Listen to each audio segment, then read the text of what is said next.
Okay, First Lady. Okay, great. Thanks, Shannon. Good afternoon, everyone, and welcome to another installment of our Ask an Expert series. Although we typically have a tight focus on areas related to maternal health, we at Nurture NJ understand the scope of factors that influence the health and well-being of mothers and babies is broad. So today we are expanding our focus well beyond pregnancy and into early childhood. A child's growth and development are most critical from ages 0 to 3. So ensuring healthy outcomes for a mom and baby begins in the prenatal period and continues well after childbirth. For many families across the nation and New Jersey, this is where Early Head Start comes in. As a federal program, Early Head Start has a great deal of name recognition, but I think many families are unaware of just how important this program can be in supporting the health and development of one's child and navigating the prenatal and postpartum period for moms. So I am very excited to welcome today's guests from 2 excellent Early Head Start programs across the state who will be able to share all aspects of the program with us. With us today is Sarah Cooper, a prenatal educator at the Leaguers, Inc. Sarah is a certified birth doula and a certified lactation counselor. As a prenatal educator, Sarah provides child development, parent education, and family support during home visits to families of toddlers, infants, and expectant mothers. Welcome, Sarah. Thank you, First Lady. Also with us is Onyea Robinson, an Early Head Start coach at the Leaguers. Onyea is a Newark native who earned her bachelor's from Rutgers Newark with a major in social work. She is currently studying for her master's in social work as a global and community practice student at Monmouth University. Onyea has been a teacher for 9 years and was promoted to Early Head Start coach just 3 years ago. Welcome, Onyea. Thank you, First Lady. Of course. It is also my honor to welcome Bonnie Eggenberg, Vice President of Gateway Early Head Start and Head Start programs. Bonnie works with Gateway Community Action Program in South Jersey, providing leadership to the Early Head Start and Head Start programs in 8 different counties. Bonnie believes that when the early childhood community and families work together, children clearly benefit greatly. Bonnie has been active in statewide early education initiatives and currently serves as the president of the New Jersey Head Start Association, hence her backdrop, and she advocates for quality early childhood programs for children ages birth to 5. Bonnie has completed the UCLA Johnson & Johnson Head Start Management Fellows Program, and she is also a certified community action professional. Bonnie holds her master's in education from Southern Illinois University with a focus on early child education. She's been a teacher, a college instructor, a mentor, and an innovator working to improve the lives of children. Thank you, Bonnie, for joining us as well. Thank you, First Lady. Absolutely. We also have with us today Alice Rivera-Robinson, an expected families coordinator at Gateway Early Head Start and Head Start programs. Alice is also a trained doula at Gateway Community Action Partnership's Early Head Start program. Alice started at Gateway by volunteering in the classrooms while her own children were enrolled in the Early Head Start and Head Start programs. Alice became employed by Gateway and has held various positions over the years. Head Start has been an integral part of her family for over 25 years, which is awesome. Throughout her years at Head Start, Alice was drawn to the needs of pregnant women and began to understand the challenges of families during labor and delivery.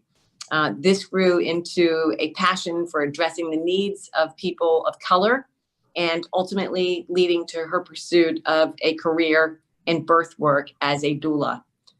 Serving as a birth doula has given her the opportunity to support families from the womb to postpartum care and throughout their child's development. Welcome, Alice. Thank you, First Lady.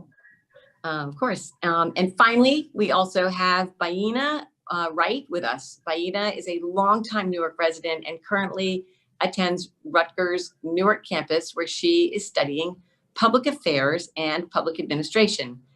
She's a dedicated mom of 8 children and a grandmother to 2 little girls. In April of 2019, Baiyinah lost her 13-year-old son to asthma complications. And after this terrible loss, Baiyinah dedicated her time to informing the greater Newark community about the importance of basic asthma education. She founded Breathe for Sway to improve her community and to advocate for Newark's youth. Baiyinah, thank you so much for joining us and for giving back so much to your community. That's clearly an incredibly special way to honor your son's memory. Thank you so much. So before we begin our Q&A program, I want to just ask, is there anything anyone wants to add further about your backgrounds that I may have missed out on? Anyone? No? Okay. Let's get on it now. Okay. All right. Well then, wonderful. Let's go at it then. So again, welcome everyone, and thank you for taking the time to be here. Let's get started with our Q&A. As always, we will be monitoring the chat on Facebook for any additional questions that our viewers may have on Early Head Start. So please don't hesitate to send us any of your questions. Bonnie, how about, as Vice President of Gateway and President of the New Jersey Head Start Association, you have tremendous experience in leading Early Head Start programs across the state. Can you give us an overview of the program? Sure. Early Head Start is a program that is provided at no cost to families. And we are a family-centered program. We believe that parents are the first teacher of their child. They are going to be with that child from birth on through all of their learning experiences their entire life. And so we in Early Head Start believe that we need to partner with the parent to really walk alongside them as they are helping their child to develop. We work in Early Head Start to tailor the program to the unique needs of the family. In this state, we have home visiting programs. We have center-based programs where parents can bring their children for a 6-hour day or a 10-hour day. We have a program that serves children of migrant workers. So we really work in this state to ensure that there are a variety of ways that services are provided, both within an Early Head Start 6-hour program, as well as a child care program that offers that much larger extended day. And in whatever we do, we're looking at the whole child and the whole family. So we're looking at the physical development, the cognitive development, everything from ABCs to shapes and colors, as well as just understanding the world, social development and emotional development. And we're working with the mom as well, or the dad, or both, to really help them support the child from womb until they enter into schools, into kindergarten. We work with families to help them meet their own goals. Alice shared about her own experience, how she came in as a parent, and then she has grown professionally, and now she has found her career and is giving back into the community in a different way. And this is a key cornerstone to Early Head Start programs, is to really help parents find that direction in their lives and help them on that pathway to self-sufficiency. And we are a program that in each of our local communities, we really try to respond to what that community needs, whether it's a large city like Newark or a smaller community down here in southern New Jersey, or up in, say, Hudson or Sussex counties. We are all over the state, and we are out there with our doors open and our arms waiting for families and children to enter. Fantastic. Thank you so much. That's really helpful, Bonnie. It's extraordinary because Early Head Start is really so much more than we might typically expect. So thank you for clarifying that. Okay, I would love to get the perspective of a mom. So Baiyinah, I wonder if you'd share, how did you find out about Early Head Start, and what really made you want to enroll? So it started off where I was supporting my daughter, who was 19 years of age, and she was a new mom at the time. And this was like 2 years ago. She was new, she was young, not enough experience. And I wanted to, as a grandmother, help support her. So in doing so, we got in touch with the people in charge. At the time, it was Mr. John. And he supported us in every way. He told us about additional resources that I wasn't aware of. And he also provided classes and things like that. So this was helpful to my daughter. And since then, my daughter has a 2-year-old little girl who enjoy going to school. She's smiling as she's getting into the door. I'm just had a new baby myself. So when I decided to enroll in the program for my baby, it was very supportive, because at the time I was pregnant and with child, and they provided classes for me as an expectant mom, because it had been a long time since I had a baby prior to. And they were very helpful in some of the educational process. There was a lot of things that I had forgotten. Now, I know that's difficult to believe for a person that has 8 children, but that's a nice space between a 2-month-old and an 8-year-old. And it was a blessing to have them in my life, because they, the classes were very helpful in the process. And I have to say that leaguers have been very supportive, even with resources like Pampers and wipes and doctor's appointment, WIC. They helped me with all of that. They made it ease for me. And I have to say, it has been a great experience. And I don't know what I would have done without them. Well, congratulations on your new baby. And thank you so much, Baiyinah, for sharing the factors that made Early Head Start stand out. Hopefully that's going to help some other expected moms decide to enroll in the program. Absolutely. Okay, so Alice, how can a parent or expecting mother find out if they are eligible for Early Head Start, or even find an Early Head Start location in their area? And one follow-up question from your perspective as an expectant families coordinator: when should families enroll in Head Start? I'll do the last question first. Is that okay? Over to you, whatever you want. Of course, I think we prefer the sooner the better.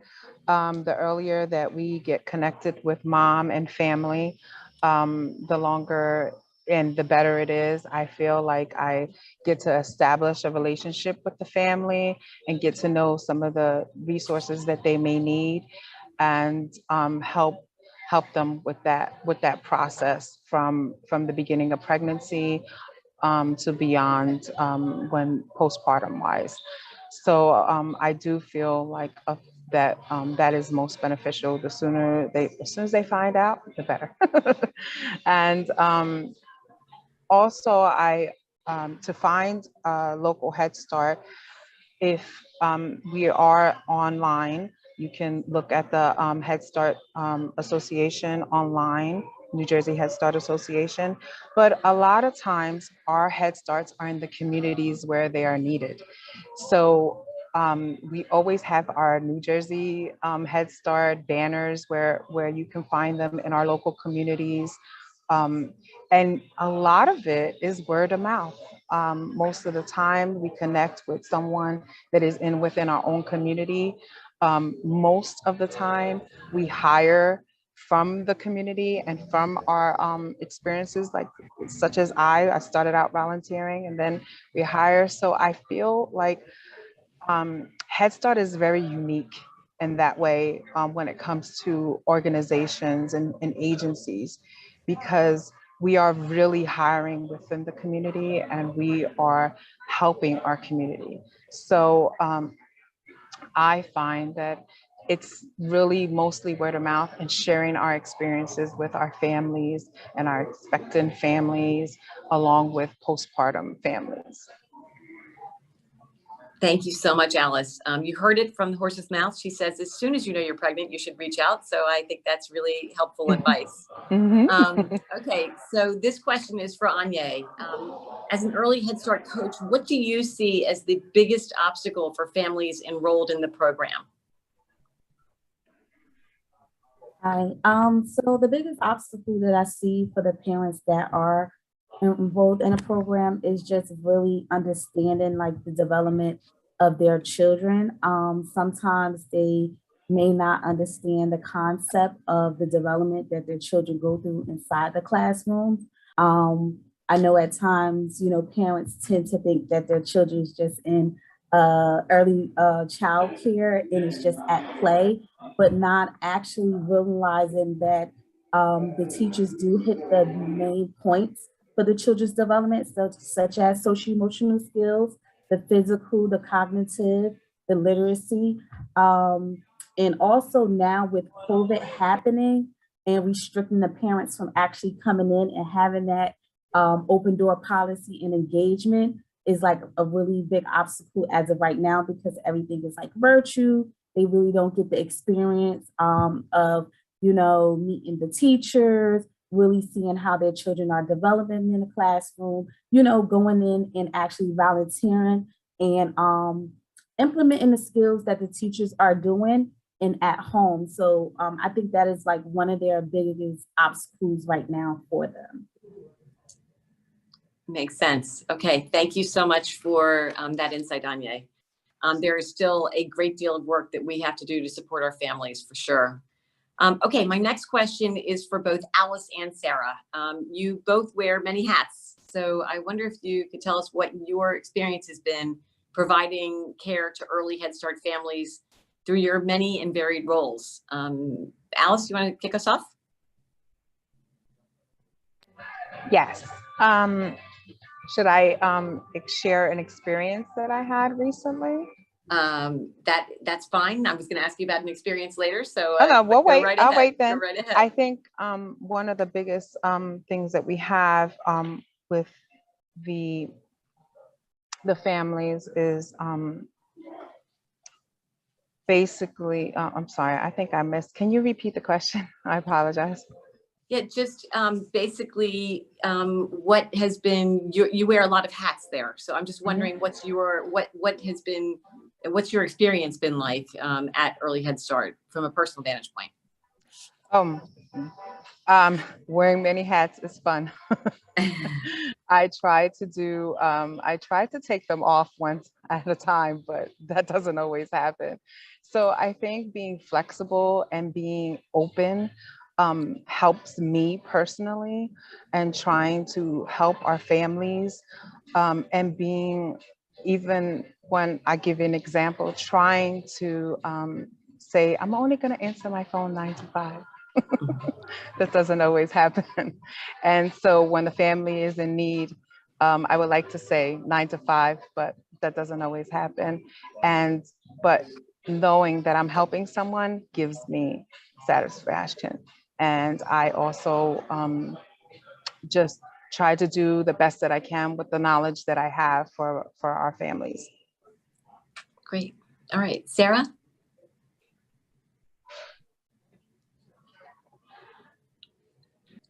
Sarah, I think you might be muted. For me, has been challenging and rewarding. And I would say challenging because in my, with me, I have a lot of moms that are undocumented.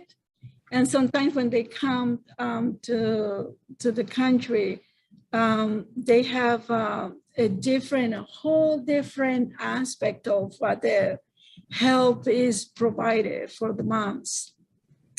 So when I approach the moms, when we get the moms, so mostly we get referrals from the WIC. The moms, sometimes they're afraid because they don't want to sign any papers or anything, because they think that will get them in trouble with immigration or anything that they will do, that it will be taken away later. So I think challenging will be good. Is one of the things that I've seen, because I have to build up a trust with them. Once that trust is built, then they relax, and then they can come and they can say, yes, it's something that I really would like. And that's how they sign, that's how they want the program, because this is anything that you wanted to improve with the birth outcomes or family outcomes is a challenge, because we work with low income moms. So, and I will say rewarding to me has been just to see that after that process, that initial process of gaining their trust, and for them to come is a big difference in their, because they come with a level of stress, very, very high level of stress too, because of being low income and not knowing what is offered to them, the resources that they have today. It has been apprehensive. So once that first phase is gone, then they're able to receive the help and to be more comfortable, feeling more comfortable with the program. And then therefore is a gain for their pregnancy, because they're more relaxed, and we know that the way that they feel supported to the pregnancy is very important. So just being that changes on them is very rewarding to me. So it's a challenge and a rewarding too, but it's good. All right. Well, thank you. Thank you both so much. It is really interesting to be able to learn about Head Start from many different perspectives, even from those of you who are on the inside looking out. Okay, Onyea, as a teacher, what are some of the long-term benefits of the Early Head Start program that you have seen in your previous students? So long-term that I have seen with my previous students as a teacher is watching them grow from infants to toddlers, preparing them for school readiness, for preschool, just seeing them learn the basic skills of, language, writing, using their thinking skills, to interacting with their peers in the classroom and growing relationships, not only amongst the kids in the classroom, but also with the teachers, them being able to express and become these little independent people that can stand on their own at the end through the support of being a teacher. So, that is a long effect that I see with the children that I have came across within my classroom, and just through the years of watching the teachers here with their children, they're grown as from the infants to the toddlers, and them just being independent. And then I see them go up to Head Start, and they're like much more independent, and the language has evolved, and these skills have just evolved, which is very amazing to watch. So, those are the long effects that I have seen with my children that I taught, the teachers that are currently here teaching, and just how the process just goes on for the school readiness of preschool and pre-K4 and elementary, because sometimes they do come back and visit, and I'm just like so surprised. Like, I had you as an infant, now you're about as tall as me. So, that is always a great experience to just watch your children grow, That is fantastic. Thank you. Thanks for sharing that, Onyea. It's obviously also helpful for any mom considering enrolling in Early Head Start. Okay, my next question is for Sarah. Sarah, can you describe what a typical home visit is? I mean, how do you interact with other members of the family who are present, and what happens? Okay, since I have a variety of ages, like I can have teen moms, 15 to 46. There is, for example, if I have preparing for a teen visit, usually I work closely with the mom. And during the day, they are in the high school. So usually I work with the guidance counselor. So normally my schedule, I have 3 visits that I do. and they consist of an hour and 30 minutes. So I usually text the mom ahead of time so she already knows her schedule. Say on Monday at 11 o'clock is my time with her. So I usually send my time to the guidance counselor.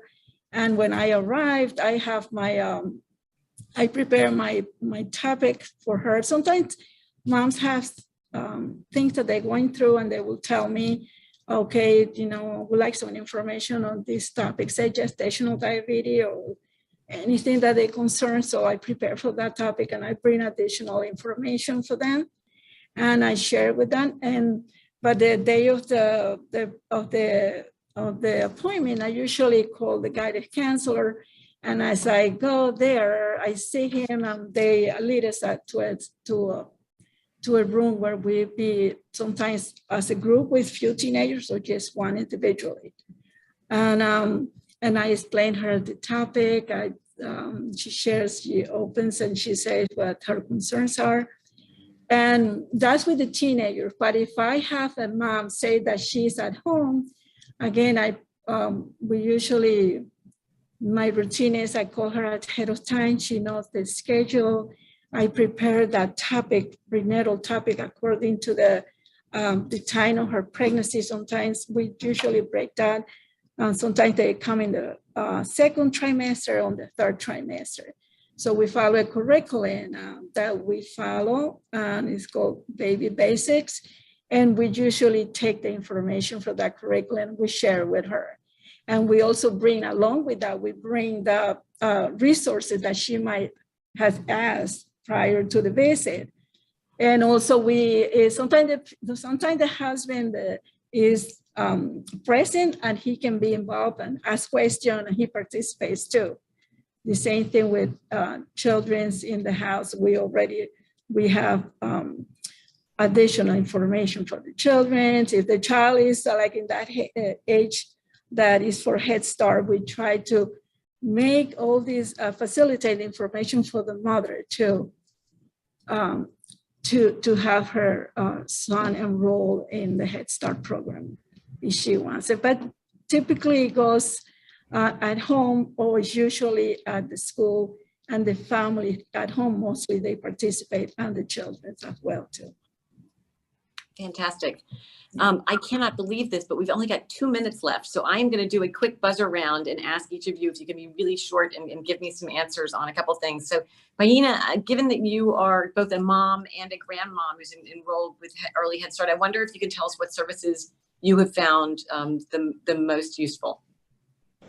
One of the classes that they offer on a monthly basis, there has been self-esteem classes, there's been yoga classes, there's been educational classes, and most times when I was thinking about something, the subject, or I had a class prior to, I would go there and it would be on the subject that I had questions about, and they would answer those things for me.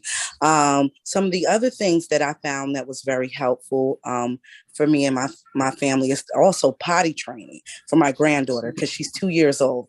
Now, it's so funny that she does very well at school and they give us a great report of how well she's doing at school, but she's still having a difficult time adjusting at home. Even with WIC, I was having troubles with that, and I was able to get help and support with that as well. So, and also mental health. There was a lot of support, and they called me to check on me after I had the baby and came to bring me gifts and things like that. So I have to say that Head Start has been really helpful to me as a grandparent and a parent. And I would definitely suggest for people to utilize the services and connect with the counselors and teachers and talk with them regularly, because they are there to help you and support you in every way. Fantastic. Thank you. Okay, Bonnie, I wonder if you can give us quickly what you think the future of Head Start, Early Head Start holds, and how we can support. Early Head Start, we are pushing and advocating to expand Early Head Start services throughout the state. We believe that we are experts, ask the expert, on bringing your child into this world and helping you support that child as they grow and then move on to the schools. We look for healthy outcomes in birth. And if you are facing a challenge, we're there to partner with you throughout that challenge, whether it's a special needs child or a high-risk pregnancy, we'll be there for you. And I just want to add, if you're looking for services and don't know where to turn, feel free to come to our website, NewJerseyHeadStartAssociation.org, and you contact me through there, and I will be responding quickly to you. Thank you for that. Okay, Onyea, Sarah, and Alice, I'm asking you all the same question. Really quickly, tell me one either great experience or memory that you have had that's been involved with Early Head Start. Onyea, you're up.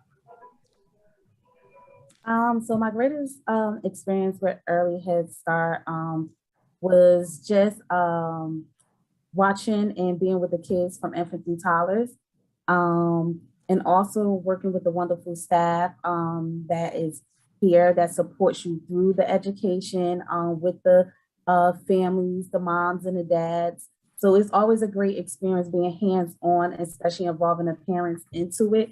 Because as we all know, it's a community, and it's not only the teachers that's doing it, but also the families. So it's always a great experience having the families involved with their children all together. Thank you. Okay, Sarah? I think my experience has been just to see the moms when they call me again that they're pregnant, and I go through 3 pregnancies with them in the program. And they also, they refer other moms to the program. So, and it's like, and also too, how they all have built a relationship through this program. They continue with that relationship with the moms in the program. I think that's very rewarding. Fantastic. Okay, Alice, bring us home. How's that? So I think I'm going to share that one of my favorite things was I had a mom that was struggling during the pandemic with mental health, and she was struggling postpartumly.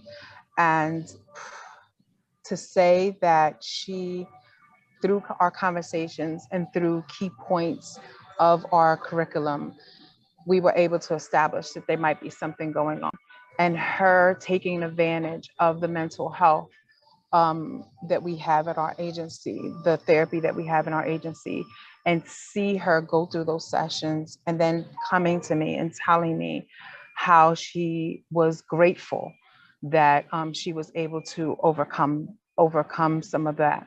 And she has been well on her way. And through then she was able to find work after that, and be a success story for her own family. So I think that was probably the most rewarding.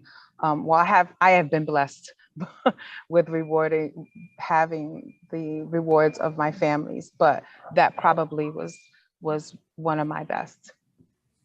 Well, fantastic. Those are wonderful stories to end on. Apologies that we ran over a little bit. I want to thank our incredible guests for taking time to be here and for their thorough and really thoughtful answers. As I look around, I can see Sarah and Bonnie and Baiyinah and Alice and Onyea. So thank each of you so much. As you all know, Nurture NJ is on a mission to make New Jersey the safest and most equitable state in the nation to deliver and raise a baby. And that means our work does not stop in the delivery room.